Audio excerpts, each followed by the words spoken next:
Warning. The content in this podcast contains some explicit language which may be offensive to some listeners and may be inappropriate for children. Therefore, the content in this podcast is intended for a mature audience only. So, when'd you fall in love with hip-hop?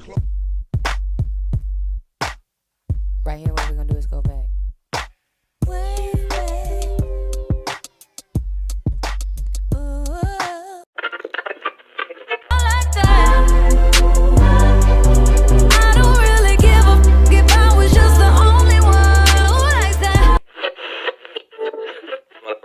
Get back in the groove of things. Get back in the groove. Yes, So it's been a while. We ain't recorded in a while. No, we have not. So we're going to go on and introduce ourselves. We back. It's MochaTea. This is Capri. I'm Mika. Yeah. Look, we don't even know what to do. Go ahead, Mika, because you always second. Okay, I'm Mika. And I'm Dante.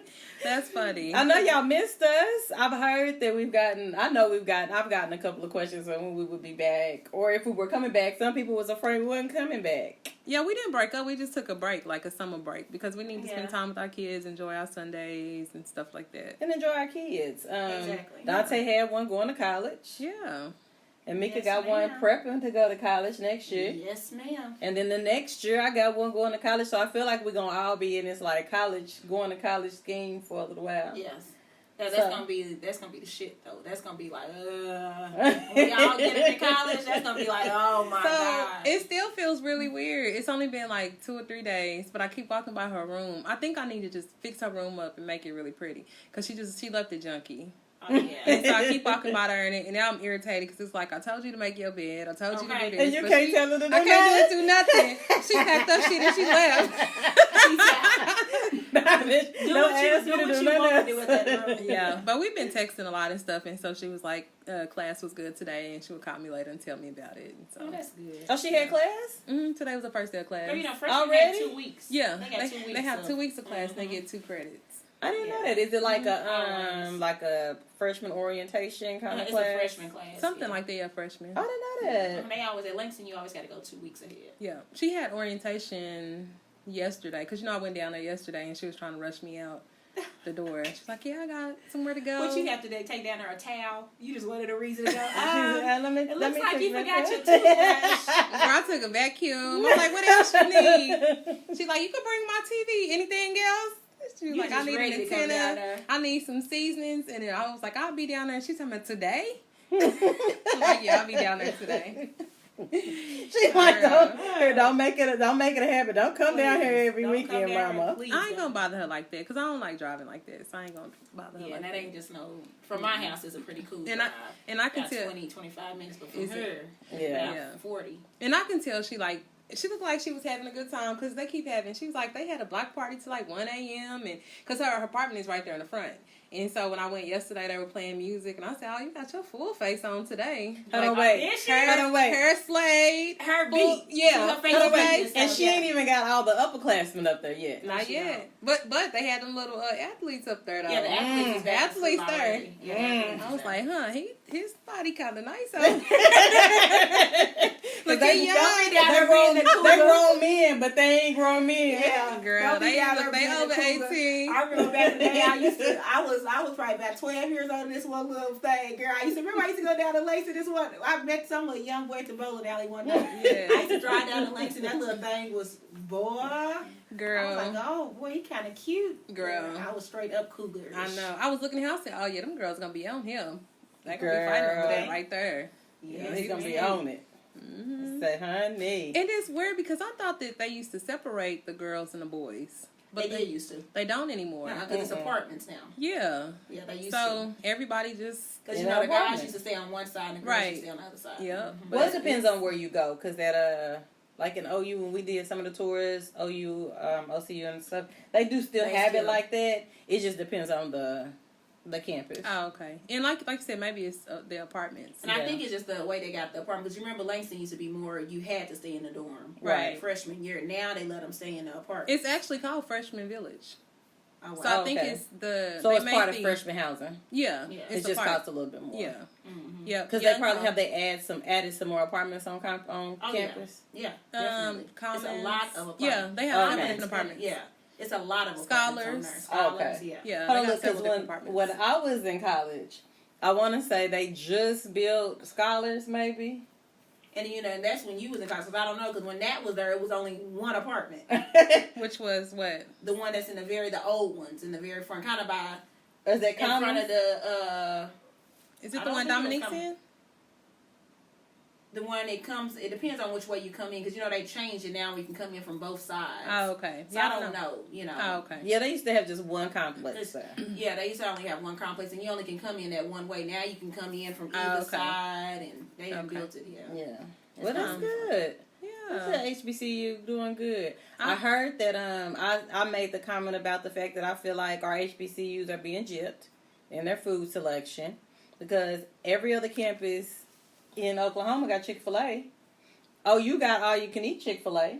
I don't understand why you ain't got Chick-fil-A on Lancaster's campus. You got the kids. They gotta have a meal plan. Why they don't get to have Chick-fil-A? I'm confused. I took my baby some seasonings yesterday, some seasoned salt, garlic powder, onion powder, all this stuff. Picky gonna cook. Yeah, she cooks. Yeah. Baby, how was that crab boil? It was good. Yeah, I took her. She got steaks. We went to the grocery store. She got steaks, chicken breast. She don't cook. She don't give a Yeah, damn. she got some good shit down there. Yeah. Yeah, she don't have She no got the bullshit. good. Yeah, she ain't got to be over at the Lions Den. Yeah, yeah. Only if she want to. But Every now and then. Yeah, every now and then. But I made sure I sent her with some good stuff. That's good. Some good food and stuff. She got good mama. See, and thank God it's a girl. Because next year I'm going to be worried as shit about my child. I'm going to have to send him with wings from the band. I'm going to have to send him pizzas, noodles. Because that's the only thing. He don't cook. When he even got a microwave, something that he asked me to put it in there. You hear me? Are you serious? Okay, so first of all, you said, thinking this is a girl. Anaya don't cook shit either, baby. So, Naya going to be right there with JV with the wings. Tony's pizzas. Tony's pizzas. So what that's about. And the pizza roll. The only thing we bought that you could heat up is is burritos.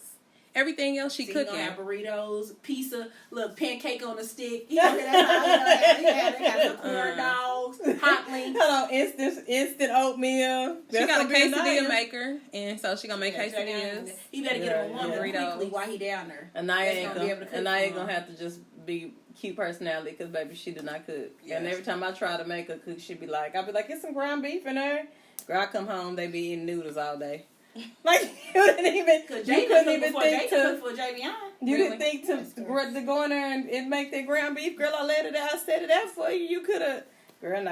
At least know how to make some tacos or something. You know what I'm saying? See, little man don't cook. Devin will. I'll have him cook. Like, I'll sit here, and if he hungry, because he eat the most, and I'll be like, okay, go in there with that ground beef. Start cooking that ground beef. Put the seasoning in there. At least know how to make a hamburger or either some tacos or something. You know what I'm saying? Girl. Because my child don't know how to make jack. Anaya don't neither. He does. And baby, I'm going to have to take her every Sunday. I'm going to just take her a little old meal and be like, here, baby. Hopefully she don't go too far, because I don't know what she's I'm going to have to meal prep for him. But he don't want to go here, so that's going to be hard. Right. I'm going to just have to, cash out him money, and you're going to have to go figure it out. Yeah. Mm-hmm. Or maybe where he's at, they'll have a decent food selection. Because whenever we went to the orientation, and they gave us a meal ticket, and I'm walking around like, what is this? Like, who wants to eat this? Exactly. And she was even looking like, what is this? And I'm glad I got to experience that, because that's why I spend so much on groceries and getting her good groceries, because I'm like, for one, you're not about to be down here eating noodles every day. Like, you're not about to do that. But, girl, and then seeing that food selection, I'm like, no. But they shitty for that. That's why them kids, they talking about, I would see freshmen losing weight, because they don't get to eat that much. You know what I'm saying? Yeah, they play too much for the fact that, that's, I've heard that their meal selection is shitty. It is shitty. But when you go to OU, OSU, you at other colleges, and Langston's not a small campus. Like, it's big enough that you can put decent places there, and the kids are gonna eat it. So I don't understand. It's not like you're gonna lose money. Thank God they kind of upgraded down there a little bit. They have. It's nice. The campus is really nice. Yeah, it ain't like it used to be. That's for sure. Nice. They say Magic Johnson is supposed to be helping upgrade the HBCUs. Oh, that's what's up. So he's starting with the bigger ones and trying to help upgrade and kind of bring them up to par, as far as the OUs and OSUs and stuff like that, because I just feel like it's trash. Like, when you said that, I was like, they don't have meal selections, girl. They got about 7 different meal selections. You can do this or do that with your meal. You don't have to have this many meals. You can have this many bucks. You know what, I say that, but it was summertime. It was July. And so it was they didn't have like the mass population out there of students. What they got to do with anything? Because it could be they just had the bare minimum out there because nobody was really out there. So you talking about the cafeteria? Yeah, so it could. The selection actually could really be better. Than what I know. All I know that Langston got his Burger King. I ain't never heard him have a McDonald's. I didn't see Burger King out there either. I mean, they only had like pizza, maybe burger, stuff like that. But that would be up my child's alley. He'd be like, "Yeah, I'm good." And I can't even get him. I can't even talk him into going like to HBCU, and it hurts my little feelings. Really? I'm like, "You're not gonna pledge eventually? I could see you being a Cap or a Q or something, son." Like, you're not going to pledge? I don't know.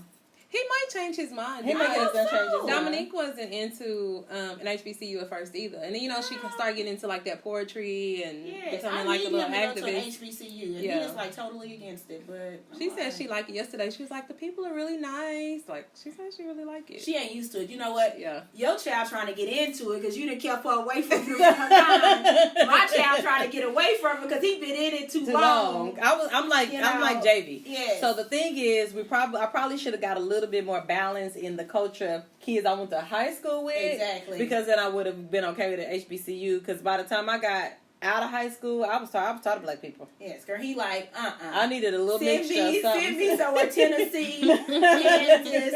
I don't want to go there, girl. Right. Like, no. She was against going there, but now, like, I don't know. I think she's happy. happy. He changed his mind. He might. I hope. Yeah, I hope he so. might. That would be good. I'm gonna keep my fingers crossed on it. Because I think they was gonna be the ones that more likely to give him more, like Langston would be more likely to give him more of a scholarship. And not only that, but then I've heard that they're very the way the community's set up, they're very supportive of their students. They call their students. They notice when they missing. They are they're more interactive with their students. Like they're like, I've heard that the professors are there truly to like help their students and to be actively involved in their students and how their students are doing. But him and his attitude, he probably needs somebody outside of our, culture. So I want him to go to that, but it seems like every time when he, like, on sports and stuff, if he used to get a black coach, he would be so defensive. But if he get another coach, really, he would be like, they'd be like, oh, I love him, and he'd be like, it was just kind of different for me. I used to be like, that's different. Girl, they would take him to pay for his trips. And maybe, is that why? Is it because they're more... No, because not the other ones so hard on the him? other ones, probably because he can maybe run over him a little bit. Yeah, They're not so hard on him. They're not so hard, yeah. But they always support him in everything he do. Like, he got one that still come to everything he do. Like, now, him and his wife. That's nice. Girl, I love a little messed up. And when my car was messed up, girl, and I had surgery, matter of fact, I had surgery, couldn't drive, girl. They picked me up for the game. Did they? Yes, they did. Girl, the coach picked me up for the game, and he knew I couldn't drive because I had surgery, and he drove me way out there. Girl, he was like, yeah. And my wife, his wife, she'll be out there in a little bit. She had to work. She's going to come, though. She drove an hour and a half by herself, and they had their kid come and drive the wife's car back. And, yes, and she wiped her back with us. Yes, girl, they, support him in everything he do. They do. That's good. That is awesome. That's really good. That is good. Thank you. Yeah. And they was like, no, she can't miss it. We'll pick her up. I was like, thank you. That's nice. Girl, yeah, Some good people in the world. Okay. It is. It's really good Really people good in the people. world. Thank God. And so Good maybe and that's what bad. it is. Yeah. Maybe Some people just have good a hearts. little meeker. Yeah. You just gotta, But when they coach, people. I heard that when they coach, they're hard as hell. They are. They are hard. But he's used to that. Though, Okay. He ain't gonna look where he at. He at John Marshall. So, Okay. Yeah. He just gotta he gotta come on with it. So it's not diverse out there at John Marshall? I know that sounds like a crazy question, but I'm asking. Because they moved it over because further. of the location. Yeah. That's why I'm asking. The location, on the team, it's a little bit diverse, but, not so much. Like the coaches, you might got one sprinkled, in the midst of it. And they got all new coaches this year. So we'll see this year. Because all his coaches were actually pretty good. They were, black guys, and they went to UConn. So he has all new coaches. So I don't know who the coaches are this year. So Was he under Rashawn Woods? Yeah. Oh, okay. Oh, he's at John Marshall? No, he's not there no more. He's at UConn now. Oh, okay. But yeah, Coach Woods was his they main coach. Oh, okay. Oh, okay. Yeah. So, y'all ready to get to the topic? We can take it on. All right. So do you have any questions for us? Oh yeah, do you? You do. I did kind of want to touch some something. good ones, girl. Right. I did want to touch on something, though. Okay. Just a little bit of something. It's a little off of the topic, but it's not really, like, a question. But I wanted to talk about, like, these recent posts about, like, parenting. Like, the Black China post that we saw. And then the one I sent y'all today where, like, you have the high school boy who called into the radio station and basically said his mama said he was being selfish for going off to college because he's not staying to take care of these kids. And then, like, the whole Black China thing where her mom comes on, like, her show and pretty much calls her a hoe and tells her it doesn't matter if I sold your pussy or what, you still need to respect me. So, like, how do y'all feel about that? Like... Okay, so my question is, before we go into that, is just because somebody is your mother, do you feel like you should have a relationship with them no matter how they treat you or how they do you? No, toxic people is toxic people. No matter who they are. No matter who they are. And I don't care if you go to counseling and all that, they'll tell you that. Now, you can, I understand respecting the fact that you're running, but you ain't got to deal with them. You know what I'm saying? Like, I don't think the way that, Black China, whatever her mama's name is, y'all talk to her on that show, that was all the way. Like that was out of line. That was out of line, and it was disappointing. It was hurtful. Man. Like it was like this girl. I mean, it explains why she is the way she is. The way she is, and I seen a video right like after that where this young girl about 21 is on Facebook Live recording her and her mama arguing, and she like, have y'all seen that video? And she like, bitch, fuck you, you go suck a dick. Yes, you've been sucking his. For this, my mans, you and your friends, and the girl, like, she been thinking I've been messing with her men since I was 7. This is why girls 21 years old, and around my age, this is why we all messed up in the head, because mama's like that. She just kept on saying, bitch, suck a dick, suck a dick. I said, this world didn't came to that. Like, that is like, that's like really crazy. I sent that video to somebody pretty close to me, and I thought that she was going to think, like, we thought, like, oh my gosh, this is crazy. But she was like, that's my mama. And I had to hold myself back like, what the fuck? Wait.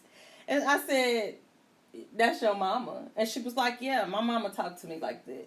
So clearly it's a common thing. And she's 30 plus. I don't know nobody like that, though. I don't know how common that is, though. Because I don't know nobody. But I think it just depends on the dynamics. Because her mama's on drugs. And she said when her mama get high, when her mama on that shit, that's how her mama talked to her. I've actually heard instances where mamas and daughters go each other, calling each other out their names and all that. Which, I don't care how bad of a relationship that we got or how bad it gets. I can't see myself going back and forth with my mama. Me neither. And it better not get to never to a point like that, because I got a daughter where we got to be on a disrespectful level type, like that. Because something needs to be figured out in that case. Ain't no way that I should be calling you out your name. Like, I don't even like the fact when mamas be sitting there and be like, to their homegirls, like, this little bit, like, that's just kind of like, that's weird. I don't even like, really call my talking about their daughters. Like, yeah. Now, I can say to you, because I'm sorry, I'm going to have to stop for a little bit. I got a 16-year-old at home, and they get a little to that point where every now and then, now you don't want to call them a bitch to their face, but every now and then.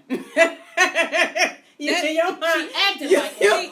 like one. She acting like a bitch. You don't tell her. No. And that's what people don't understand. That's what I'm saying. But you don't tell her. But in your mind, you be like, this little bitch. Right. Yeah. And that's the thing. Like with teenagers, you're going to get into it. Just like I'm pretty sure your son have gotten under your skin. Yes, it's just a teenage thing. And you're going to bump heads with your parents. But at the end of the day, I'm not going to cuss my kid out and be like, you little bitch, you da-da-da-da, you this, you that. I'm not going to treat my kid like that. I think my other thing is I have an issue with parents who think their kids owe them something. Like, the ultimate thing at the end of the day is, you took my car and you got all this shit over here and you ain't gave me. Your kids don't owe you shit. They don't. I mean, I'm going to say the most that your kids owe you, and it's dependent upon, is respect. And this, I'm going to say that respect is earned, because in some situations, if you was pimping your child out, what respect did you think you was going to get from your child you was pimping out? Exactly. I don't know.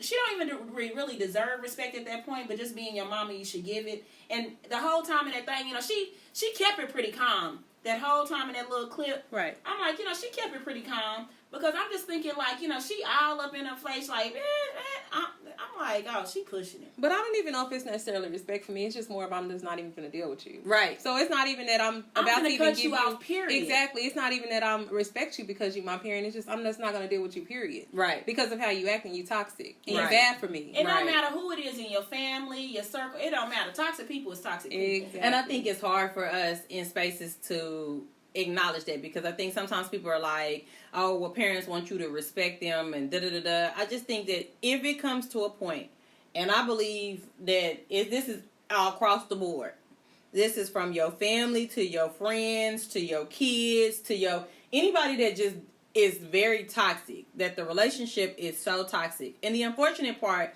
is you don't pick your family. You don't pick who birthed you. You don't pick the daddy that helped create you. You don't pick your grandma, your aunt, your cousin, your brother, you your don't pick sister. none of that because you didn't You ask don't to be pick here. right. You didn't pick none of that. So, but you take that and say, you know what? Whatever. So God placed me in this situation or this circumstance for a reason.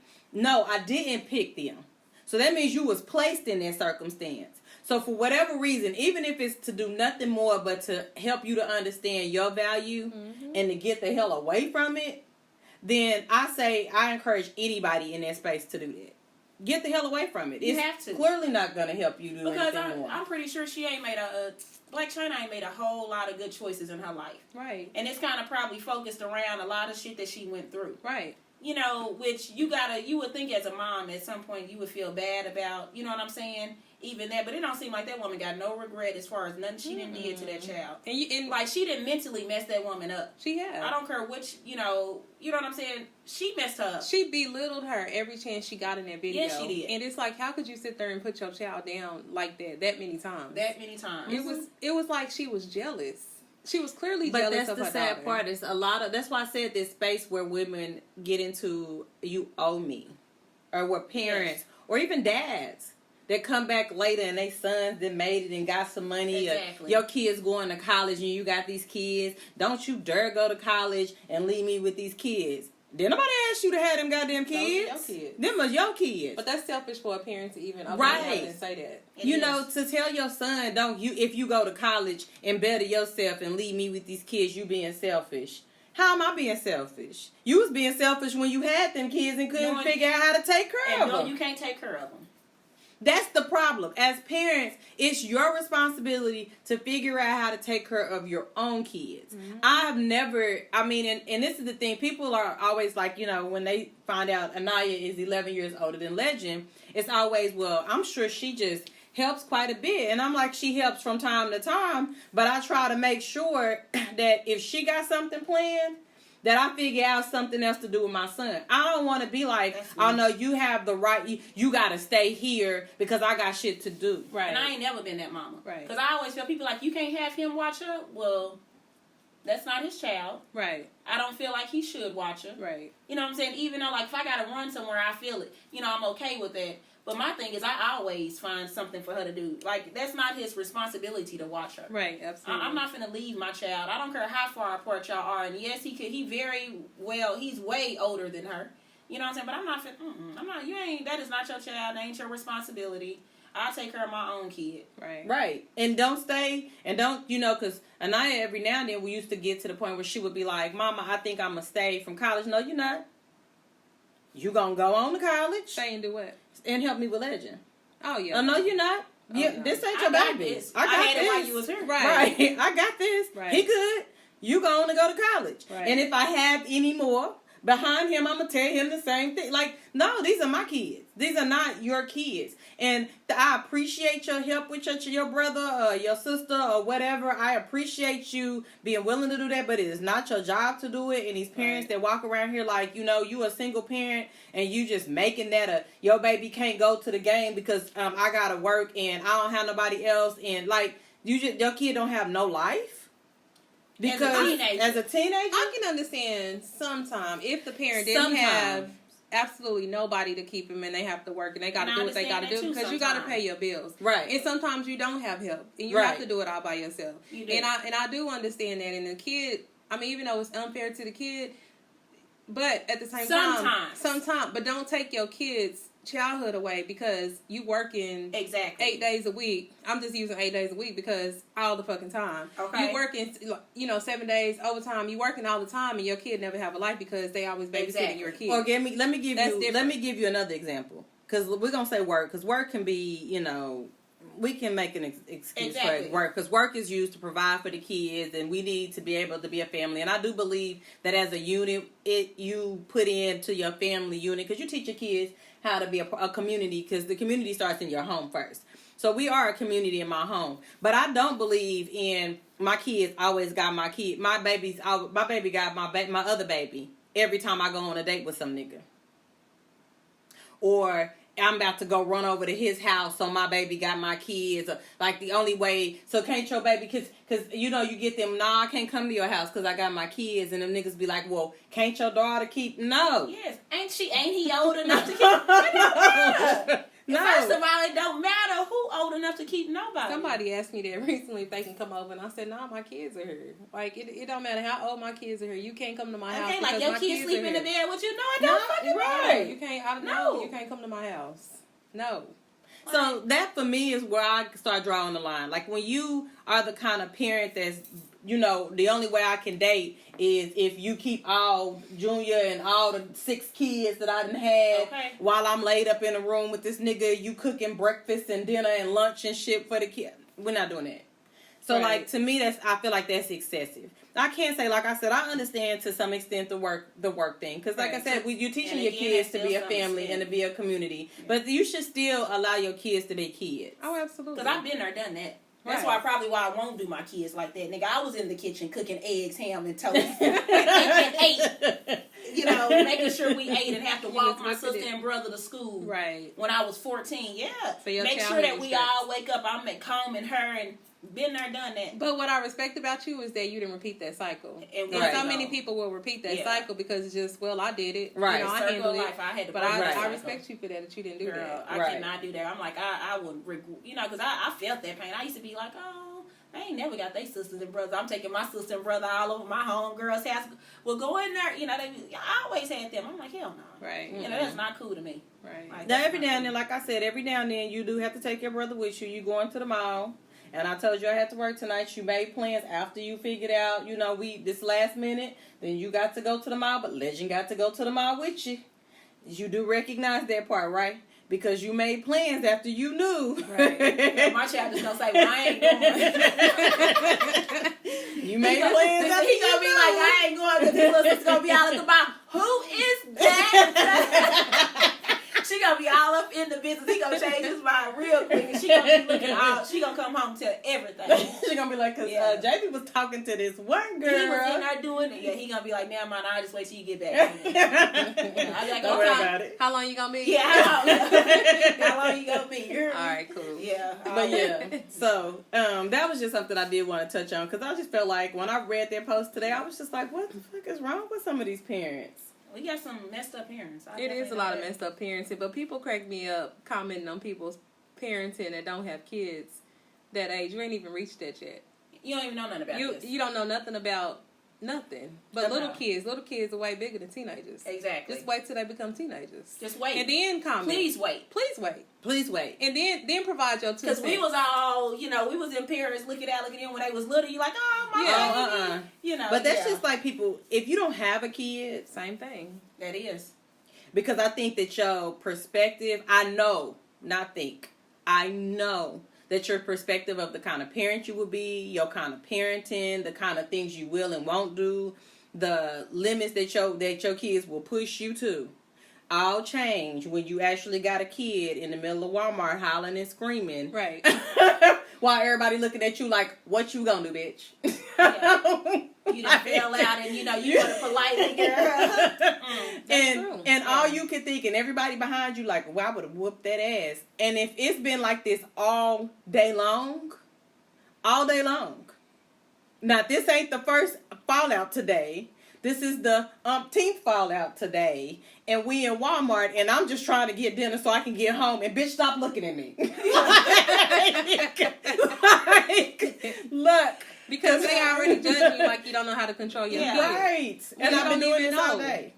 Like, this is my kid. Don't tell me, did she just hit her? Yes, the hell I did. And I'm about to hit your if you all up in here in my business. Let me raise this one. That's why y'all's kids around here, that be me getting home. That's why y'all's kids around here shooting up schools and shit. I'm going to check mine where she acted up at. Girl, yeah, I used to be that parent. Girl, Right. So Legend taught me, because I used to be that one. Yeah. Just tap you in the middle of the stove. Till like one day we was at Target, and oh my gosh. So he was like climbing under the basket. Mika always say how crazy Legend is. She like, you just be patient, and girl, because I done been through some shit with Legend. He climbing under the basket. He climbing over the basket. He throwing shit. At this point, I tapped him, and he started screaming, "Don't hit me!" We in the middle of damn Target. People looking at me and shit. Like, okay. So I just put every damn thing down. Basket, son. He's screaming, "Don't hit me!" All the way to the car. Through the parking lot. I beat his ass in the car, but that's neither here nor there. Okay. I had to get to the car. I've been through that myself, and the most memorable was in the mall when Dominique was showing her ass, and she was screaming, "Help me!" through the mall. Help me! And she had to be like 3. And girl, and I was like, you know how like when you in the mall, you are so far away from the door. You're like, oh, I'm about to whoop this girl. And I guess thank God I ain't never had that kid, because I promise you, I used to, Jay, I didn't really have to do Jay like that. Girl, I used to pinch Jay behind, because that was the first one. You know, they test you, and then he's, "Don't pinch me." I'm finna whoop your ass. Get your ass. Girl, I used to be ready to walk out. Embarrassed. Girl, yeah, I'm a cop, girl. Embarrassed. And you dragging a hollering ass kid. So until you have a hollering ass kid that you didn't have to drag out of Walmart, don't tell me how to discipline a kid. Don't tell me how to discipline a teenager until you have a teenager. Because, oh my gosh. Because some of that parenting stuff that you know that's right go all the way out the window when you have a teenager. You hear me? All the way. All the way out the window. Socking the shit out of kid. I'm telling you, go. You like, after you think about it, you sit back and go in your room and you think about it, like, I probably should have handled that a little bit differently. But you know what I'm saying? So should they. So now you know, like, that ain't gonna work up in this motherfucker. She said, so should they. Oh my gosh. Girl, that ain't how it's gonna work up in here. Girl, that's a different like, them teenagers give you some stuff. And I don't know if he went through it early. He went through it about 12. And I'm like, oh, you about to have me all up under the jail cell. See, I don't really know. I wonder, I don't know when mine gonna hit it. Girl. Mine was 12. And I'm like, who you talking to? Oh, is that what we doing now? They start going through puberty. Oh, baby, they start feeling themselves. Right. They get to this point of, I got a little bit of independence. Or don't let them have sex. Oh. Are they smelling themselves and shit? I got a little bit of independence. And that's probably the girls more of the boys. I've heard the boys, though. I don't know, because he didn't. Like, after he hit about 14, he been really, really calm since then. But who gonna give me the business, baby? Is that little girl. You think so? That little girl gonna give me the business. Yes, girl. I be looking at her like. You think she and is? she be looking at her because she got too much attitude. And she got too much of both of y'all. Yes. She do. She a mixture of both of us. So it's like, you know, she be looking, you know, like. Yeah. I be looking like. Yeah. So you know, she feel like. I definitely seen that look. Yeah. Hold on, we was on Mika Park on your grandma's porch. And it was right after that time she got in that fight. Exactly, got in trouble. And Mika was telling me, and girl, the way Jane was looking, baby Jesus. I said, yeah. And she said, and if you don't stop looking at me like that, and she just kind of looked at her a little bit longer and then turned her head, I said, oh shit. Girl. Who, Jada? Yeah. Yes, it's about to go down on the porch. She's like, you didn't have to whoop me. How old is she? 10. Oh, wow. Nigga, give her another 3 years, I'm going to have to jack her. But I do think they calm down at about 14. It depends. Nah, because I can see about 16 still you thinking that you got a little boyfriend and you thinking you can run some shit. And Dominique's worst years was like when she was like 12. See, mine was too. Mine was 12 I would say to 14. When she was like 12 to 14. And then she calmed down. I think after that she calmed down. After that. Well, I don't know because mine still ain't found to simmer down. Now she has like calm, like so she's like the calm before the storm. Yeah. So she'll stay calm for like a period of time. And then I don't know, like some get up under her ass. Yeah. And whatever get up under her ass, have her thinking she's mighty, honey. And I'll be like you, I'll be having to go back to the room later like I probably should have shouldn't have said it. I probably shouldn't have reached over and hit her like that. Yeah. But yeah, I'm like you. She probably should have did some shit You too. heard me. So at this point, Yeah. You better get it together. You gotta move forward. But I think we were bumping heads because I was dealing with my mama stuff, with her health, and Dominique was dealing with it too, my divorce stuff. I think a lot of that, it was just a mixture of everything, because she was going through whatever she was going through with it, and I was going through it, so it was just kind of But we try to give them excuses, but they Yeah. I mean, I'm just saying that's the only thing I can think of. Because mine was the whole, thinking that he can go back and forth from the daddy to me and kind of cause issues, so... And I was there, and I think that's my biggest part with her too. Yeah. Is that I think she thinks she has options. Exactly. So with the idea of I think I got options, When I don't want to listen, when I don't want to listen to you, or I feel like I'm tired of listening to you, Yeah. or I'm tired of dealing with you, then I just go over there. Yeah, they It's do kind of think that that. attitude. Yeah, they do That that. is true. Yeah. So yeah, And that's where the problem be. yeah. You can go where you Exactly. want to, but I'm on the way out that door. But this is the issue. You ain't really can't go where you want to because 'Cause you're you'll not be gonna back get tomorrow. treated the You heard way that you get treated here and there. Yeah. Yeah. So go ahead and go. Right. Mine spent 2 weekends over there with her daddy, and she was just the best child ever after that. When they come back, because She they was- know. she They be like, oh, Well, see, because I she had it probably good was a at lot. home. She probably a lot like me. See, after a while, I realized that the better place was my mama's. Some kids clearly don't get that because my She baby did. still ain't got See, it. my child he didn't got it now. Yeah, she Thank got you, it. Jesus. Yeah, I she- need. So Thank y'all you, need to pray Jesus. for me because mine still. She still gonna get it. No, she gonna get it. By that third weekend, she was like, I don't want to go. He just got it. He finna be 18. Oh. He just got because he knew that it was, but he's still thinking in his mind I can still go over there and now Right. it's like He know he can't. who is he? Yeah. Yeah. She would be like, And I'm please just don't like, make me go over there. Yeah. Yeah. I ain't going over there. I see dude in traffic. I'm like, okay. Well, we need to Yeah, just pray for so- mine because she still think it's an option. But that is the thing. Like until you get teenagers, and every teenager different, all of them do different shit. And the blessing is we haven't had any wayward teenagers. We Exactly. haven't. They just been on some other shit. You gotta every now and then remind them, Just look, every I'm blue still moon, what but you not need. really. Right. They some good kids. And thank Yeah. God that I ain't just had one out there like that. Right. Yeah, me neither. So mine, I would always say he's pretty good. Right. Right. And I He's always say pretty that, good. so I'd be like for the worst thing that I've ever dealt with. Yes.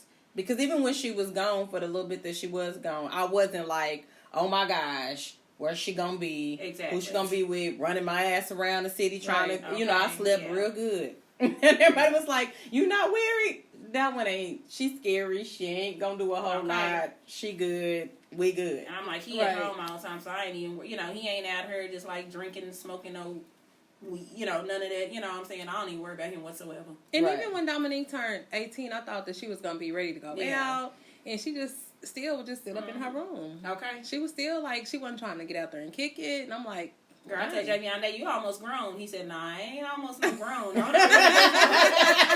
like, I ain't ready for them bills. Don't put me, don't put me that out title there, on there. right. Almost grown, no. Now, man. Debbie gonna be the one yeah. that's gonna be 18 and gonna be out. Yeah. I ain't gonna He see was him. like, I almost grown. I just told him a couple He days gonna ago. I be- said, he you gonna be almost kicking grown. it. He Well, talking you about say nothing. that, but we in Oklahoma. So, it depends because the other party is, it depends on how cracking it is around that time because it's not really a whole lot for them to do. It's enough. It is enough. I'm but just saying, it's not Debbie a is lot. probably not gonna be a homebody. Dominique is a homebody. Oh, yeah. I have to My ask kids her. are homebody I have too, to but ask I her. see kids out there. Yeah, I Yeah. have to ask her, do you want to go do anything? Do you want to, like, get out the house? Like, I have to ask her that. Because she'd Yeah. rather just be at home and watching movies. Yes. Partying, because there be a lot of kids going to parties. Yeah, she don't It'd be party a lot a of kids that I be seeing, just out at their homeboy's house kicking. Yeah. I get the same kid, my nephew and one other kid right Yeah. there at the house with me. And they ain't And gonna do nothing. that's a Right. blessing, though. That is a blessing. We are blessed that they not We are out here blessed. wilding Yes. out on drugs. Very like, much we so. are blessed. Very Shit. much so. Ain't none of us got no grandbabies. Thank Right. God. Woo, thank you, Jesus. Right. And we sleep good at night knowing. I mean, even if they're not at home, we know Yeah. they're not They ain't into out some to get crazy some shit. Exactly. Right. So that is a blessing. So It is. alrighty. So the actual topic, though, we 40 minutes almost in. I know. let me shout out my little young friend from the gym. He texted me. He was like, could you please give me a shout out? I'm going to listen. Okay. So, I ain't gonna say his name. People you know who you is. Yeah. You know who you are. You know who you are. Hold on, like, you know, back in the R&B, back in the R&B days, back in the 90s. I just want to give a shout out to, you know who you are. You know. You did, you know who you did. You know. I say my little young friend, he knows exactly who he is. Yeah, exactly. This is Capri. I just want to give a shout out to on the radio. On the radio. You know who you are. And he knew in about 15 of them. Look, she's talking to me. Yeah. But a woman, y'all know a woman can tell 10 men that the same thing, and they might think they the only one. Yes. But some men think you on some bullshit though. I don't know. Some of them be like, depends on how you got you saying it. Look, man, you be saying it to everybody. It depends on how you say it. I know, right? You gotta be genuine about it. Yeah. I know, right? You make them think they the only one, and you didn't tell. It's funny. 10 people that got the same picture. You heard me? 10 people that got the same message. Selfie. So I be having to be real careful in the morning sometimes because I be in a good mood. I'll be like, good morning, handsome. Good morning. Oh, how many good morning, handsome did I send out this morning? Let me retract. Look, how genuine can it be? You don't want to send it again? You'll be like, you gotta make sure the number. You already said that. Oh. Yo. You already told me that. Hey. Hold on, look, some people gotta get a hey. Some people gotta get a yo. Yeah. Some people get a good morning, handsome. Hey. I gotta be careful not to be like, because men is right. Women do think like men think. Yeah, we do. I mean, the problem is we're more strategic about it. Yep. We know how to do it better. Make you feel like you're the only one. So that kind of go into a little bit of the topic. Yeah, because I don't really got a lot of options right now, but. So the thing is, it's all good. It's gonna be emotional versus what is it? Physical. Yeah, intimacy. So, y'all think women get more on the emotional side? You know, I think it depends on the woman. I think it depends on both. I think it depends on the woman because men can get really emotional too. Oh wow, I know. You could be having a conversation with a man for say a few months or whatever, but he's more emotionally involved than you are, because in your mind, I mean, it's like, oh, I'm not thinking much of it, but I mean, or vice versa, or it could just be her personality or his personality. Because I think some men just naturally get attached to people like easily, quick, because they're seeking something. Yes. Yeah, and so can women. Women can too. Women can too. So I do think it's just the person in general, because I would honestly say, before I got married, like I would be honestly like, because on the emotional thing, I just really can't my thing is, you can go out and have sex with somebody, you ain't gotta love that person. All it is, just a physical thing. All it is fucking. Let's keep it real. Emotionally, if you're emotionally attached to somebody, y'all done kind of had them conversations. He might put that little butterflies in your stomach. You be wanting to send that good morning handsome at 5:30 in the morning. You hear me? As soon as you wake up and hit that for a good morning. But like, if y'all just fucking. But do you think the only way you can keep it at a physical is to not have communication? Hell no. Like, no, I mean, like, you have communication, but not constant communication. Like, communication as in, what you doing tonight? I'm gonna come through. Or, hey, but I think real it depends short. on the person. Some people you might just want to fuck. Like, you don't see them other than nothing but a fuck. You don't even want to get that emotional bond with them. And it don't matter, like, type of conversations. If y'all have deep conversations, if you don't see it. Because you just might be on that friend level, and I just be like, girl, he a good fuck. I'm just, And we can have deep conversations and still just be a good fuck. Yeah. Long as he ain't, because once you start having them good conversations, that's why you gotta steer away from that, because there go that emotional connection again. I've done both though. Like, I've had real good deep conversations with people and had zero. I'm not gonna say connection. I'm gonna say zero feelings. It wasn't an emotional attachment. It was like, but somebody good to talk to. And then there's been people I've talked to where I have had an emotional connection. Never had sex with them, but just like that emotional, because it's like it's something. Because that grow deep. That emotional connection. Yeah. That emotional connection is what people need to worry about. And that's where your mind. It ain't that physical. True. Like, if you can get emotional connection with somebody, like you got their mind, they little heart, and they like, ooh. And you ain't even touched them. Right. That's when you got to be worried. So I guess my thing with physical intimacy, for it to be worth it to me, I have to have some level of chemistry with you.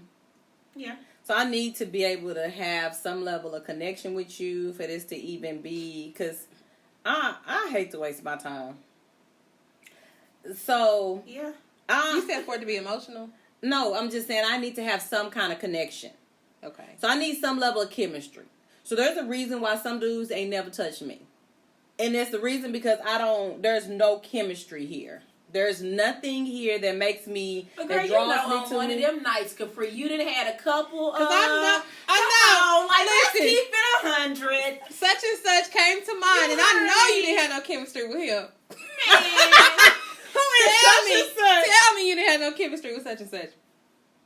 Hell no, I was drunk and shit on that night. Exactly. So let's keep it 100. So let's go here. Let's but keep you it know 100. what? Hold on, look, I felt bad about that space, and I tried to like find an emotional connection. Why? Because I felt bad. Why? Because you go on so But many you dates think with a somebody person and they keep trying and keep trying. Okay, so this is the thing. And I told somebody this the other day. And they was like, nah. I said, you know what? I need men to understand something. After about 33, 34, women are no longer looking to be chased. If I like you, you will know I like you. Exactly. And it's not that I'm just going to give you everything. You ain't going to just get everything. But let me also let you understand this. Women are master manipulators. So I know how to make sure that you know that you ain't just got it like that. But if I really like you, you going to know. 33, 34, you going to know. So some of y'all been chasing women. And it's like they 37, 38. You've been chasing them for 10 years. Baby, she was done letting you chase her a good 5-6 years ago. Like, if you chasing after a year, it ain't worth it. Because she don't want you. A woman gonna let you know if they want you or not. Right. It ain't gonna be no mystery. Right. I think men look at it's that TV shit, that has us like confused with what shit really supposed to look like. I wonder if that's an age thing though, because maybe it's something you like when you're younger, but when you're older, it's like say what you gotta say. So you know, let's get past. Let's just be done with this. Back in the day, you used to be like, let they all beat around the bush and y'all do this, y'all go 5-6 dates. Now.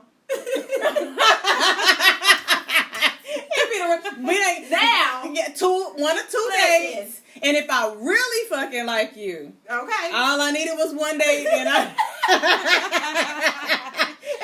needed was one, and we was taking it out, player. But still, you ain't gonna beat around the bush. No, I'm not. You gonna know that I'm interested. Back in the day, you used to be like, you can't give it up too soon. We gotta go at least 90 days. I don't want him to think right. I don't want him to think I'm a hoe. I do got a scratch, y'all.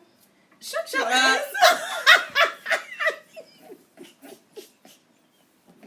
I can't stand this one.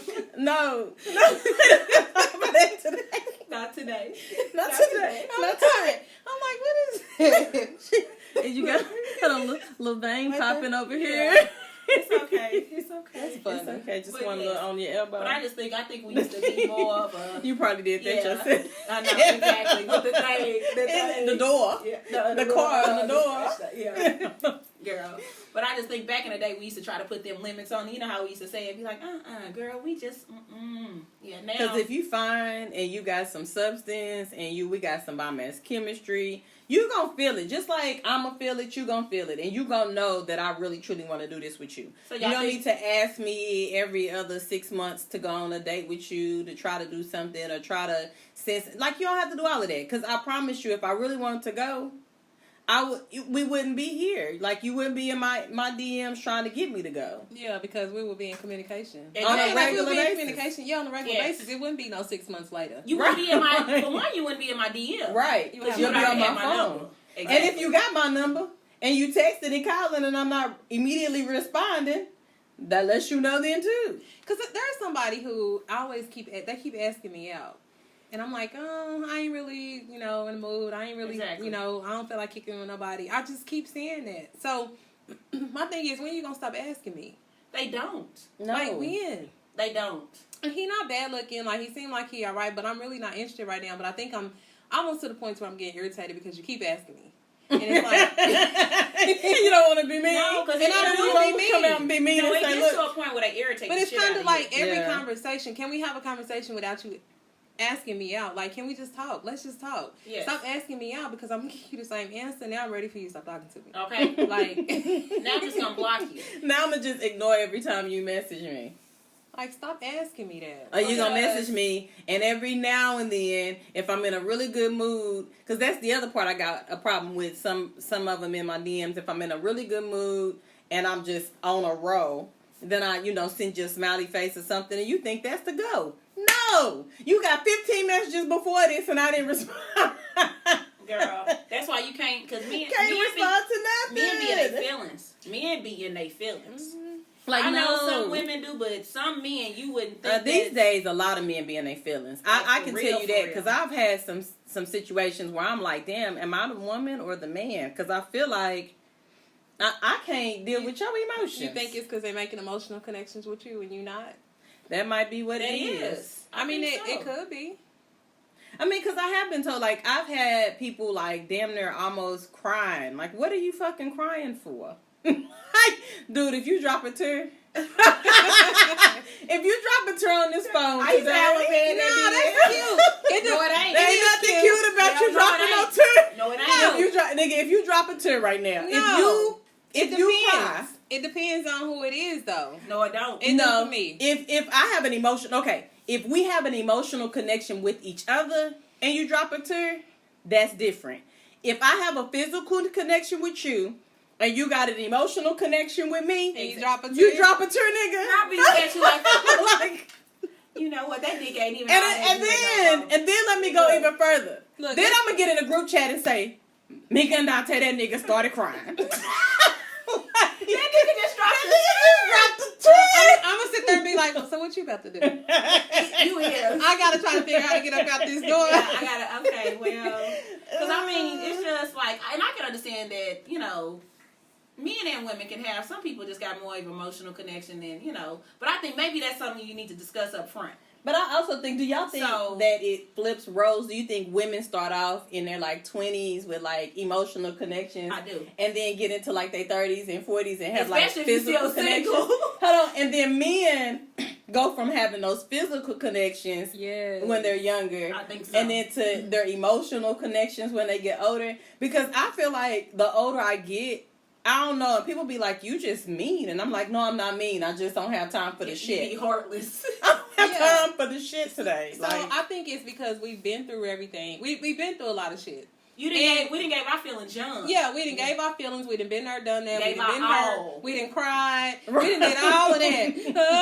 I thought he he loved loved me. Yeah. Or whatever the case Then is. all of but- a sudden, and by the time you hit a certain age, you're like, nigga, so? Yeah. So when people be You don't want like, to call. You don't want to text back in a timely manner. Bye. Like, Girl, I don't got time for that. I used to Just have one clearly. that used to be like, when I was young, like, I'm going to go kill myself. I'd be like, man, all right, I'm finna get off this phone. I didn't have that too. Like, you didn't say that plenty of times. My thing is, like, God ain't gave me one of them. girl, Because I might be like, you know what, honey, I don't know. like, And stop I don't know doing how that. to, like, and see, and that kind of stuff will push me way the fuck. Like, anything that gets overly dramatic in Yes. life, like, you get to, I'm going to kill myself, jump off the ropes, and fall at the, okay.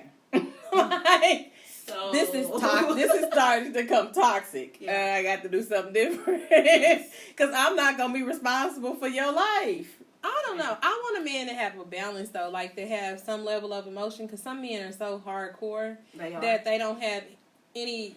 Like it's like they can't find it or they don't want to show it to you.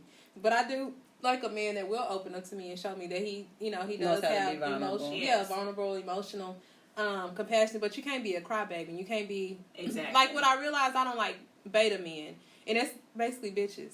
Yeah. Like quit acting like a bitch and man up. Like I don't like men like that. I don't either. So I don't want I you don't to be either. too emotional. I don't need you to come knocking on my windows, and we don't even. Nigga, I broke up with you 6 months ago. Like, Don't nigga, call my phone. I Don't used to knock have. on my I'm telling window. you, I used to have some. He used to sneak through my windows when I went there. We didn't even live together. Like, why is you climbing through my windows when I ain't home, going through my trash cans and shit? Like, that ain't right. Something ain't right about that. Right. Like, I need you to balance it out. I'm okay. Like, something happened. Like, your aunt didn't pass or something. We sitting there and you drop a tear. But I'm going to need you not to drop a tear if I sit you down and say, listen, this just ain't working for me. And you start crying. and you start crying. Like, no, you're not going to. Well, we all know I can't break up with people like that. Obviously. Clearly, because if they start crying, Text message. If they start crying, okay. she's gonna be like, We can work it it's out. okay. Yeah, it's okay. You don't have to do I that. was just saying. You know, I mean, if you could just work on... Yeah, just you work know. on this for me. No. So, you can work on So this is, I think, my other part of that too is, okay, so you have the shift where the woman is the hard, like she's the emotional, we become more physical, and then their physical become more emotional, or they're emotional when we're emotional, and then they become physical and they're like cold as fuck, and you like, I don't do that either. Yeah. Like, if it take 15 years for me to just ship away some shit, look, you can say that shit too. Yeah. I'm guarded though, because being emotional to somebody, it hurts. It hurts when it's not reciprocated, especially like if it's an emotional connection with you, but it's just physical with them, and you want so bad for it to be emotional. Or like you said, when you emotional, he emotional, then he falls out, and it's just physical. It's like, and you still sitting there hurt, so that shit hurts. So I think that's why I'm so guarded as far as my feeling. I'm really guarded. Maybe I am too. You know, I am guarded. Yeah, I'm not real emotional. I done had a few people tell me, like, you know, you act like the man. And it's not that I'm trying to act like the man, but maybe I'm just guarding because I'm like, I ain't finna get myself in a predicament where I be hurt. Exactly. You know I need to know that you about what you're talking about, because a lot of people talk, but show me your actions and let me know that you for real. And then maybe I can start opening up to you and being more vulnerable. But if not, then you just gonna get surface level. So, and I'm gonna just give you what I'm getting from you. I've learned how to be vulnerable in moments. So, like, not, and then sex. When I catch myself, no, not necessarily just sex, but like in moments. So, like, if we spend time together and we're around each other and it's good and it's emotional and I can be vulnerable with you in that space, but then not to take, like, that shit and make it bigger. Do you know what I'm saying? Like, like, that was just yesterday. Yeah. So then when people be like, so what about you and such and such? Bitch, that was yesterday. Like, move on. So, like, to compartmentalize. And I feel like that's helped me in some spaces not to be overly emotional. And so when I start realizing I get into that, oh my gosh, I'm getting overly emotional, then I find my box. And I go put them damn emotions in their box. I'm kind of like that. If I start getting too emotional about something or a situation, I pull back. I pull back. Yeah. I find my box. I do too. I be like, okay, bitch. And I can't even say feeling that some kind of way. I intentionally do it. I think something about the situation just makes me pull. But if I feel like I'm putting too much into it, I pull back. Mm-hmm. Or if I feel like I'm getting in my feelings. Yeah. And it's like what? Did I just get in my feelings? Am I tripping? Right. It make you think about it. Right. And then it make you be like, nah, I ain't doing that shit. No. Yeah. So then I back up. Yes. Yeah. I get in you be the change. I regroup. Like, what's up with I you? find myself. I regroup into my box. I remember, no, bitch, that was a moment. Okay. Stay in your moments. And don't come out of that moment unless that nigga come out the moment with you.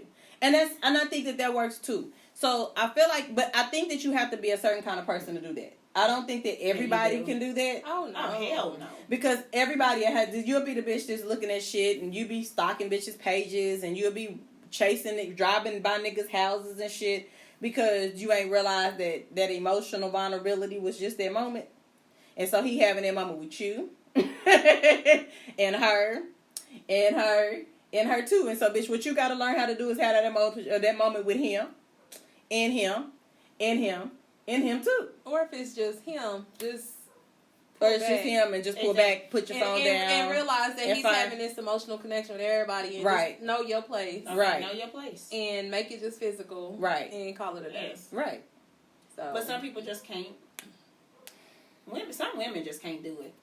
You know, do you think it's because we are innately taught to give a man our emotions? I don't know, because I ain't been taught that. Like, my mom would be like... Okay, so not necessarily, like, taught, like, from your parents, but, like... from just but in general. the society has kind of... But even not just necessarily just your makeup, because I feel like... Again, I feel like it depends on the situation. Because with some people, I am completely only physically attracted to them. It's only a physical. I have not. It's a pinky of a. And if you piss me off, then I'm tired of that shit too. So you had the moments where you be like, I just want to fuck him. Yeah, and that's it. That's it. That's all. That's all. Or some of them where I'm like, you cool, you really cool, but you got way too much going on in your life. So all I can ever get from you is physical. Like we know, y'all know one of mine that's exactly who he is. That's all he can be because you just got way too much going on. But that's when I met him, I was like, hell no. Yeah. So I mean, but you knew that going in though. Some people you know that going in, true. So your brain won't even allow you to get an emotional connection with them because you know it can only be physical, right? Because you know you can't. Some women are like think that they can change a man, think that you go into this situation, y'all got this, y'all talking, he giving you this conversation, and that's probably how a lot of men end up like having them side pieces anyway because it be that emotional bond. Yeah. So you get off, you go to work, you call her on the way to work. You know what I'm saying? Y'all talking. You get off work. She heard all the problems. You heard me? Y'all done built this whole emotional connection. She heard all y'all's issues that you going through. That's how them women get in there. She done heard all the issues. She done got on your nerves. She ain't cooked. She ain't clean. These kids running around this house when I get in her. Because all y'all got, and you thinking initially decide, well. Well, okay, so I think with him telling her all that, she thinking, okay, well, he over there married to somebody who ain't good for them. I could do better. Exactly. So I think she played her position. Okay, I'll cook for you. Exactly. I'll do this for you. I'll do that for you. I'll do your laundry. So she building playing that wifey up. Position. Yeah, she playing that wifey position and building herself up because he's so busy complaining about his wife. Exactly. Yeah, and so I think, definitely in situations like that, you think you're going to be able to just come in. But I think y'all got that emotional connection and be like, oh, okay. I think you also have to be understanding of the fact that most men who are in that space who decide that that's what they're going to do, decided that was what they was going to do. And they done probably done that with you and her and whoever's listening. But probably not even just men do that. Women probably do the that same shit thing. too, Talking about their husbands and he on some Captain Saving stuff. Captain Save a hoe. Yeah. I don't want to call her a hoe, but I guess so. Captain Save a hoe. Okay. Too. I'm like Captain Save. Because women do. They leave that house and get on that phone with that man like this nigga ain't, you know what I'm saying? He ain't doing shit. He just sit around this motherfucker ain't doing shit. On his game all day. You hear me? I don't know what kind of nigga be on the game all day. You heard me? Right. A grown man ain't gonna be on the game. Grown man ain't gonna be playing no PlayStation. Look, and you sitting there thinking like, man, you know, sure? and every day you walk in, he on the game. This nigga on his game. You got your phone like baby ass nigga. like you on your phone like, nigga, Dante Capri is funny. This motherfucker, you text him, nigga, this nigga on this motherfucking game again. Texting that nigga. Like, why you got him saved under your cousin's name or Dante? This nigga. Again. But you heard me? Again. Right. Again. He like, I wouldn't be doing all that if you was my woman. And so they built that emotional connection over there and think that they getting something from it. If you was my woman, that ain't how that shit would be going. Do not be greener. But see, I don't know. I guess like that's the other part. Like I said, I guess I evaluate the situation beforehand. And if you married, I don't think ain't no investment. I'm not investing shit in that. If you got too many kids, I ain't investing shit into that either. So all I can do is be physical. Be physical with you. Exactly. So there are spaces where I'm like, this is it. That's all I can do. But then there are spaces where I walked in, you're single, I'm single. Yeah, it was a little different. I was like, I'm going to try this. It was physical at first. But then I realized, oh, you're a different kind of person. I might kind of like you. Exactly. Yeah. A little bit. A little bit. And so then it becomes this emotional thing. So I think that happens too. Oh, that definitely happens. So y'all just got to be on the same page. Oh, yeah, we got to be on the same page. And I think sometimes you do got to, and then I go back into... Because you didn't move from the physical to the emotional, and he's still at the physical. That's when it's a problem. Or you got to bring your ass back over to physical and just then keep you gotta physical. be like it. You know them but times. Can you do that though? Yeah, you go can. from emotional to physical and then keep fucking. How easy is that though? You know, I think you just have to be realistic about the situation in your mind. I think how long the situation it went down too, because I think if it's kind of early on and you got to liking them, you can take it back from I'm tripping. Yeah, But if you didn't let it go on years, I think it's a little bit harder to take that emotional connection away. But I don't think it's not necessary. I think that I wouldn't say that he doesn't have an emotional connection. Yours. Now, he may not have it to the level in which you do. The woman or vice versa. Or she might not have it to the level of which you do. But I don't believe that both people, years down the line, don't have some level of emotion. Now, you may not love that person, but you care enough about that person. But I just don't know how easy it is to go from being emotional to physical. And then back to emotional physical. A little bit. And then back to physical. Just physical. Should you go from? No, but I think you kind of go back and forth from time to time. Probably depending on like your time of month. Because I mean, it's even like we talked about. Every now and then we might drift off into I'm tripping, and we drift back. Exactly. But we haven't really drifted all the way over. Too much. Yeah. But then when you really drift and you trying to drift back, you gonna keep drifting. I think. And to me, it's gonna be kind of hard. For me. But I know me, because I know when I really love somebody, I love hard. When I love somebody. I mean, it take a lot for me to get to that point. And it takes a lot. It take a whole lot for me. I can honestly say I can have some physical relationships and they ain't never gave, like, you cool. Right. You know what I'm saying? But it take, you that special person for me to be like, exactly. nigga, I love you. It's probably been 3 people that done heard that. I can love you and not be in love with you. So then I can separate the two. So I can love you. So I can have a genuine care for who you are, genuine care for the person that you are, genuine care for how you operate. Or, and every now and then I might get into my emotions where I'm like, I love him. I love him. Or I might drift into, ooh, I love him. Am I in love with him? And I have to drift back like, no, bitch, you just love him. That's it. Yeah. So I've been there. Do you just love him? Or do you? Yeah. That's still up in the clouds. We don't know. That's neither here nor there. That's neither here nor there today. I'm just saying. That's neither here nor there today. Okay. But I have learned that, like, there's a difference between whether I love you, like, and it being a person, because I can love you. I can love you and I can enjoy you as a person and not be in love with you. Because there are some things I think that require, like, I think about that too. Like, even in my, like, situation sometimes, like, I'm like, I love him. But then I start thinking, like, but being in love with him would make me feel like some kind of way, like when you don't compliment me. Or when you harsh over, like, I don't want to do all of that. Because it's okay to love you, like, because I can unconditionally love you as a friend. Yeah. Oh, yeah.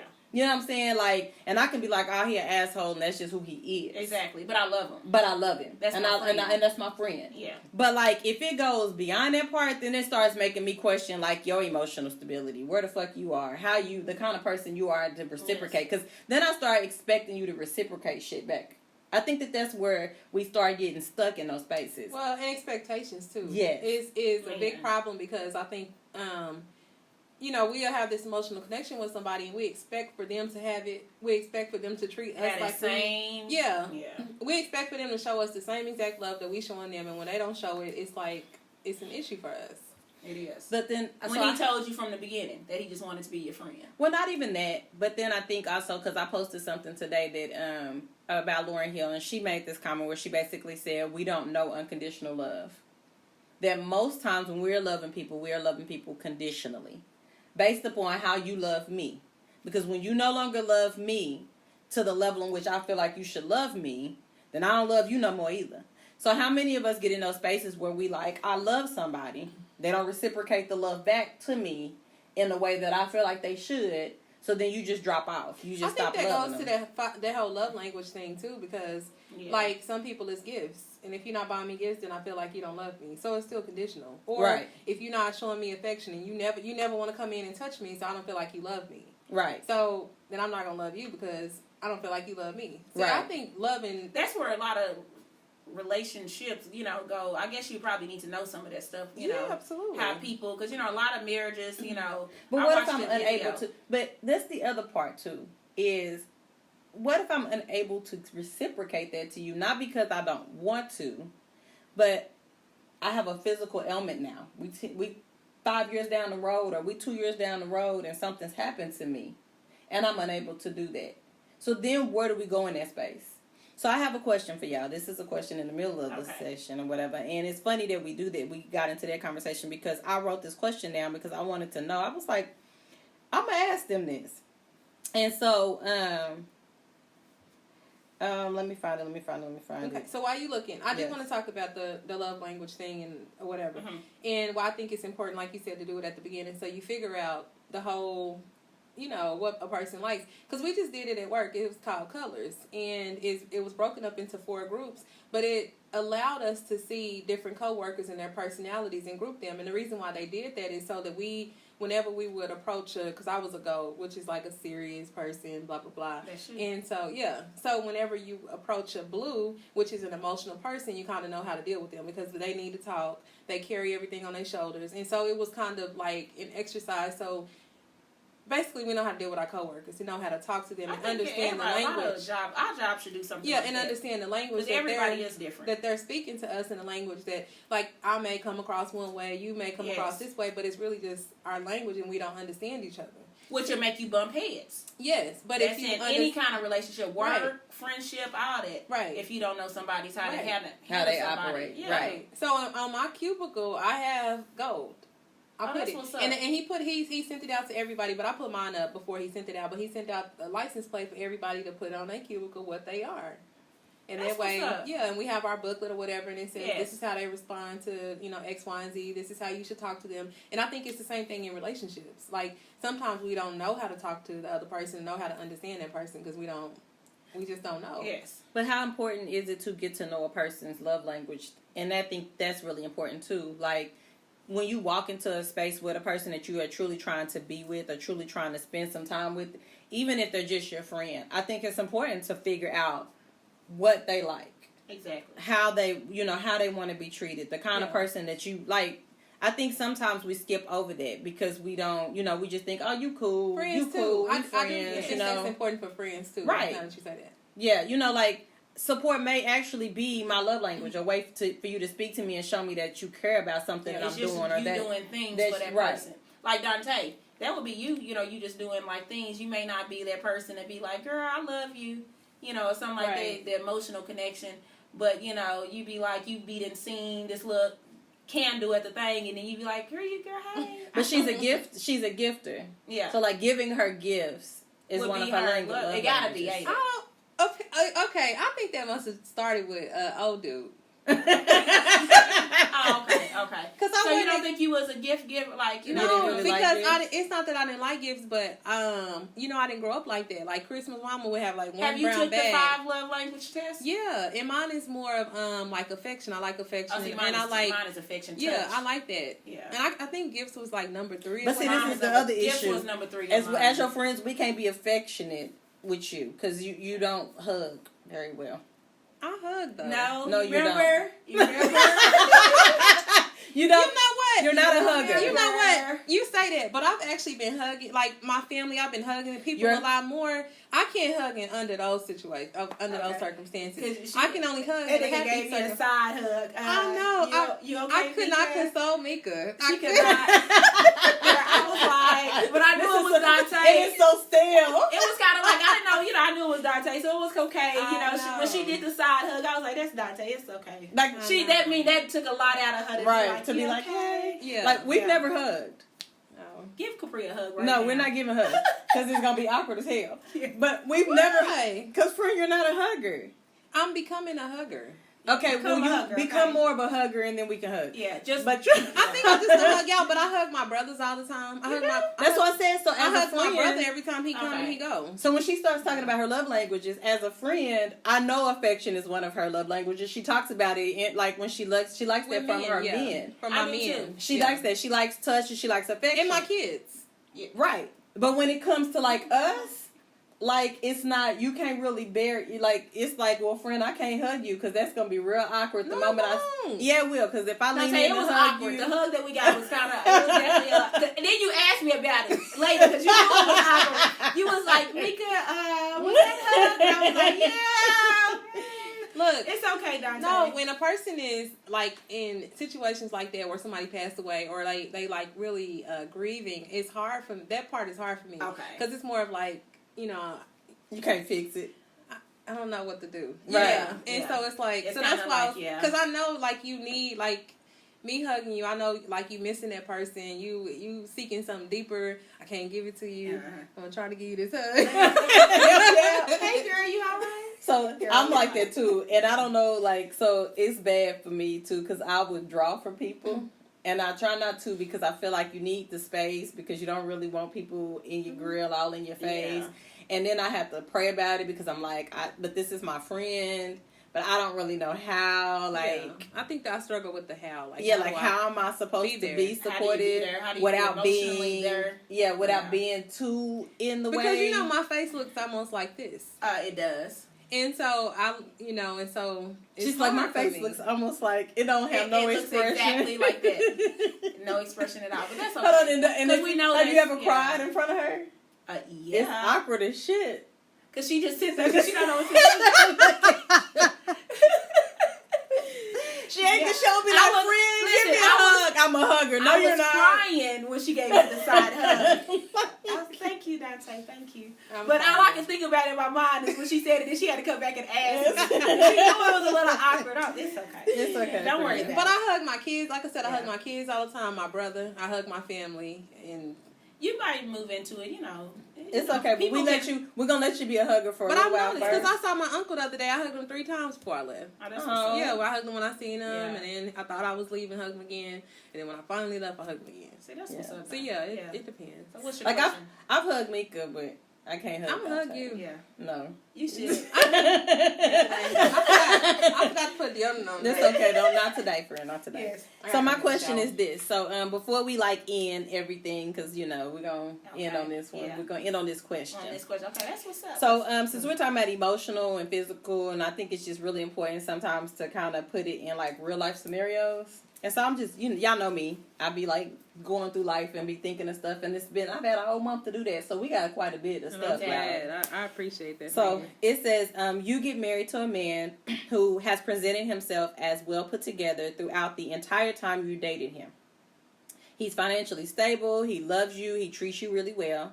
About 1 year into the marriage, he comes home, tells you he quit his job, then goes into his man cave.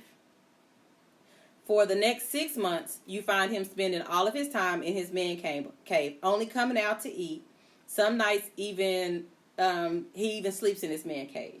Sex has decreased significantly. When you ask him what's going on, he tells you he just doesn't feel like himself, but never says why. At about month 6, you start to realize all of your savings has decreased to barely nothing because you guys had a two household income. Okay. And so you start realizing like your savings is decreasing. You're starting to have to rely on just your income to cover the house bills. Things are starting to become really stressful financially, and he's still hanging out in his man cave, only just telling you he doesn't feel like himself. What would you do? When it gets to that point, though, honestly, like if he was all put together at the very beginning, my first thought process is probably going to be maybe he depressed about something. So maybe we should figure that out initially. Like, because there got to be something going on. But after the fact, if he's not willing to get help, and then we got to the point where we probably, like, losing some stuff, we might have been and lost some cars, we talking about losing houses and stuff like that, then it's going to be time for me to just probably move around. Like, if he didn't want to go to counseling and fix it, because obviously it sounds like something wrong unless he just, you know what I'm saying? I'm going through the savings, and he just don't want to talk about it. It sounds like maybe more of depression, so I just can't say I'll be done. Because I'm going to try to maybe figure out the why behind it first. Yeah, I think I want to have to figure out the why behind it now. If it continues, I done figured out, he don't want no help, then it's probably gonna be time for me to move around. I don't know why when you asked that question, the War Room movie came up. Have y'all ever seen that? I haven't. It's a really good movie, but I don't want to tell y'all about it. But that scenario, I mean, it's not the same scenario. But basically, the War Room was, going through stuff or whatever, and then you just take it to God and pray, and you pray, and you pray, and you pray. And so when you said that, I think, like you said, I would try to identify it, or I would assume that it's depression. And then I would just try my best to work through it. I wouldn't walk away immediately, or, I would definitely give it some time. Yeah, I would too. But I don't know how much time is enough. But if it started affecting my sanity and my happiness, that's and stressing me out, like to the point of no end, then I don't know what to do at that point. I don't think I would walk away. I think that we may have to downgrade maybe we, was living good or whatever. We may have to downgrade a little bit. I feel like maybe I'm just coming into this space where I've learned that the kind of love that I think that I want when it comes to like living my life out and being married, and reason why I haven't really truly been married is because I don't want somebody to just leave when shit gets bad. Exactly. And every single relationship that I've been in, most men get to that point of, oh my gosh, I'm getting afraid, and they leave or they panic out. And so the 2 times I was engaged, quote unquote, that was what my breaking point was. When we got to a point where we couldn't resolve something that got hard, then to me I was like, well, why are we doing this? Because life is going to get hard. So if the first time it gets hard, then I'm ready to bail on you. How much did I really care about you to begin with? So I started thinking that. So when I was thinking about this process, I started thinking like, I get that, I want an answer so we can get over this. But what if something occurred that I'm not very aware of because he's not communicating with me? I don't know what happened. Maybe something triggered something. So if you're 10 years down the road. If I'm 10 years down the road and he's still in this man cave, then we might need to start, because the other part is you vowed to love me like I vowed to love you. You might need to start doing what? So then we might need to start discussing going our separate ways. Okay, after 10 years, yes. Yes, after 10 years, we might need to do that, because I vowed to be here. You know what I'm saying? I vowed to be here forever, and I get that part. But you also vowed to do something too. So I don't think that you can just lay down and say, "Look, I don't know what's wrong with me," and then just stay in this I don't know what's wrong with me space. Because I do believe then you're taking from me just as much as you feel like I would be taken from you if I left. Yeah, that's why I said I feel like it's selfish to just be in that space. Mm-hmm. I feel like it would be selfish to just continue down this road and you just gonna stay in that space. Right. Like I'm just gonna, because that's not who I married. And who I married vowed to love me as much as I love him. And I think that sometimes what happens is we get into these spaces where we say, you selfish. You walked away and he was just depressed and blah, blah, blah, blah, blah. But he didn't put in any work to try to figure out how to come up out of that. And you have to put it. And you have to. And if you love me and our family just as much as you say you did when you committed to me that day, then you need to put in some work as well. Because if not, you just as dead to this relationship as I would be if I walked away from it. Yes, and one person can't make no relationship work. Like one person, you can give all you want to do. Right. But one person ain't gonna make no relationship work. Right. Like it has to be two.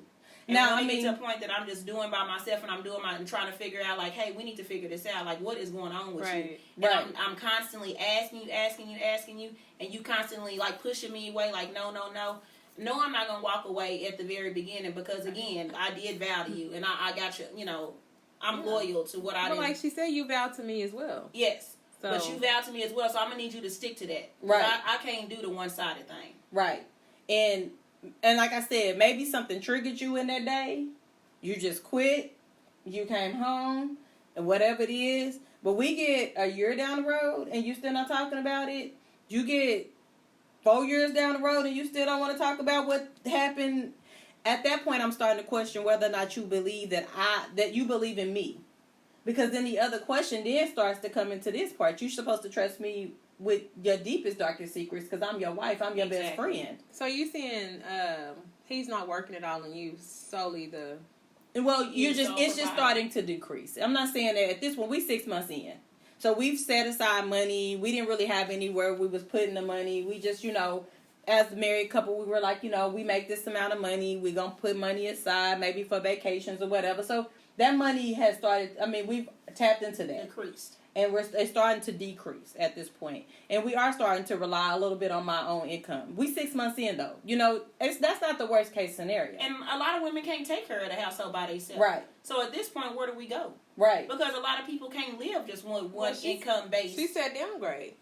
I understand that. But even if you downgrade, it's so much that you can downgrade because who's to say that my income can even pay for this 2-bedroom? We go from a 3-bedroom house to a 2-bedroom apartment. I can pay for this 2-bedroom apartment. We might got 2 car payments. We got the insurance. We got the kids doing what they doing. We got a food, lighting. My who's to say that my income?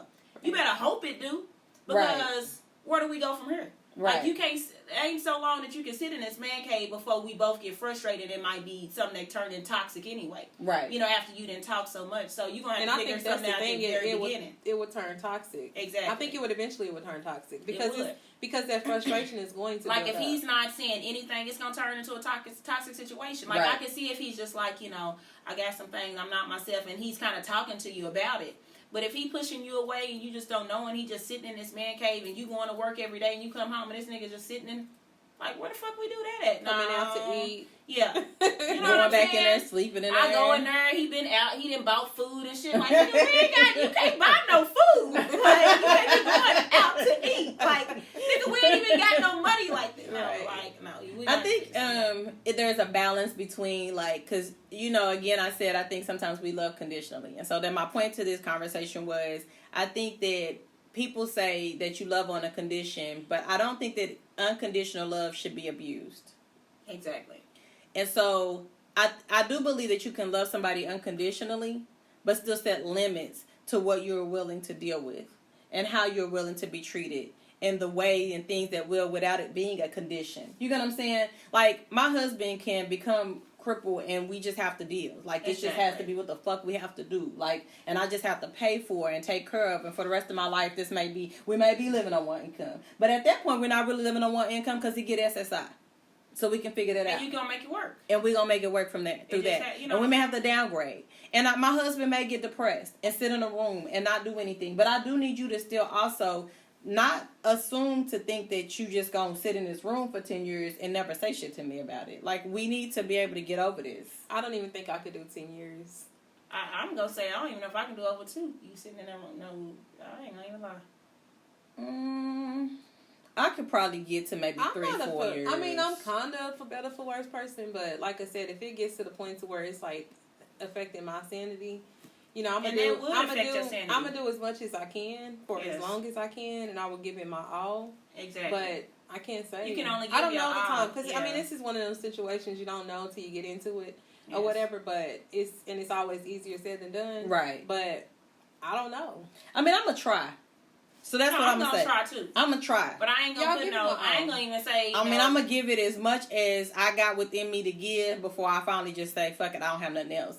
Like, and at that point, I'm probably not gonna be any better to nobody else because I didn't let you break me to a point, like, because that is some breaking. Like, I don't know what happened to my husband. I don't know why he stopped talking to me. I don't know why he doesn't trust me in this space. I don't know why he won't communicate with me what's going on. He been, all he do every day is sit in this man cave. I get up, I go. I'm interacting with the kids every day. And that would change you and how you interact with people. Like, so I feel, because I was telling somebody the other day, I need a man to compliment me every now and then. Right. Yeah, I don't have to live on a compliment. But my man, not every day, but just every now and then. Every now and then, randomly might need to stop and say, "You beautiful." Right. Just so I know that you still feel like I'm beautiful. That you still feel like I got it. And I don't care how many men out in these streets say that shit. But if I heard enough from people out in the streets and you ain't said it and we at home, I'm going to feel some kind of way. Because I'm going to feel like maybe I lost it. You don't see it. I would just feel like you don't see it. Because I ain't lost it. Look, from that photo shoot, I damn sure ain't lost it. You have it. Hold on. But I'm going to feel some kind of way. When you getting your pictures, by the way? I'm sorry, cut that off, because you was the shit in the pictures. You was. First of all, I have the raw pictures. So the ones that I sent y'all is raw. He still ain't even edited them hoes. And I said, if this ain't even edited. Wow. How many are you getting? 30 edited. Okay. I think that's what's up. Mm-hmm. I gotta, you gonna make me want to do it. I don't need that many from that one though. Yeah. I was like, hold on, but I mean, I really going through them, like looking through them and stuff. They look good. I was like, he ain't got to edit shit. Just make sure you cover my nip. Yeah. See, that's amazing. That's not edited. Right. It looks amazing. It looks amazing. Yes. Girl, you was cute. I know. That's why I was like, you ain't got to do too much. She was giving face. Attitude. You ain't got to get too much editing to Dante this shit. said she look like an Instagram model. I said she do. She do. Baby, hold on. We might have to heard revamp the me? page. Might need to take the kids off. Like, let me delete y'all some folks, you know, bring my life, you know. Okay. Hey, that being said, I said, you know, I don't know, because when that one in that white dress on that chair look editorial, and I said, that shit look like it could be in a magazine. It do. does. Yeah, It do. Definitely. So I don't know, we might revamp the page. Delete. Well, we gotta hurry up and get our website. We gotta get that together. We'll work on it. We will. We'll get there. We'll get there. We're just So- jumping back in it anyway. We are. It It's was a still nice fresh. little break. It's still fresh. So- We ain't even a year in yet. No. No. As long as So- we stay consistent, that's all We that do. matters. So we're back, y'all. I hope y'all enjoyed us today. I'm happy to be back. Me I am too. Yes. Even though we had a break from the podcast, I still feel like I saw y'all every week. Yeah. Yeah. Yeah. So yeah, We still saw each other. Yeah, we We still saw did each something. other enough. You know, and enough. Yeah. hung out with each other. It felt good to be all three of It us do. together, because I think the other thing is we've all kind of been like where it was just two of us and not three of I us. thought about about something. it. Yeah. But it was all three of us this weekend. Friday. Friday and Saturday. Okay, Yeah, it was. because I went with just you, then I think just her. Exactly. And I went you with went. just you. And You then went I by went by yourself, myself. and then I went by myself. Yeah. So it was not like an all three of us kind of thing. Yes. So But we kicked it Friday and Saturday, all three of Yeah, us. It we was had nice fun. too. We had fun. we're vamping. Now we back. And we will be in Dallas next weekend. This coming And they are weekend. excited to have us. He texted me today. I can't wait. Unspoken Conversations. That's a Dallas podcast. Yes. And we will be linking with them on next weekend just to kind of hang out and network and rub shoulders with some new Exactly. people.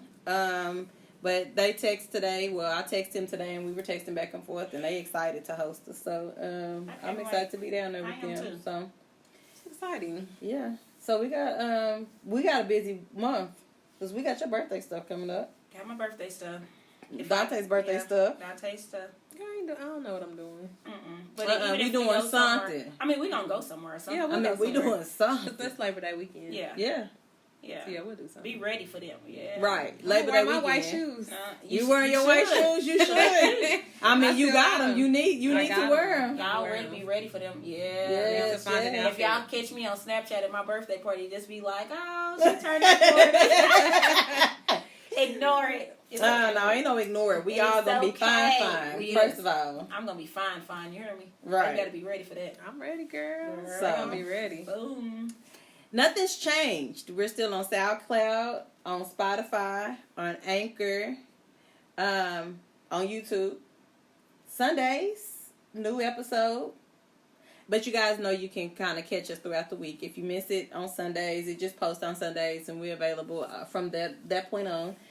Seattle Hip Hop Radio. We are definitely still a part of that. Yes, we are. Every Monday and Friday. So you guys will be able to catch us there at 9 a.m. Central Standard Time. We have the Gmail account for any inquiries. A lot of our inquiries, though, come through DMs, I think, on Facebook and Instagram. But you guys, if you wanted to inquire about something, you can still inquire on the Gmail account, and that is MochaTea2018@gmail.com. Yeah. That's pretty much Look it. at you. That's You it. lost the beat. Ain't lost a beat. Girl, gone. Because I'm Back like, in I don't the even know. groove. Back in that groove. Thank y'all for listening, and we out.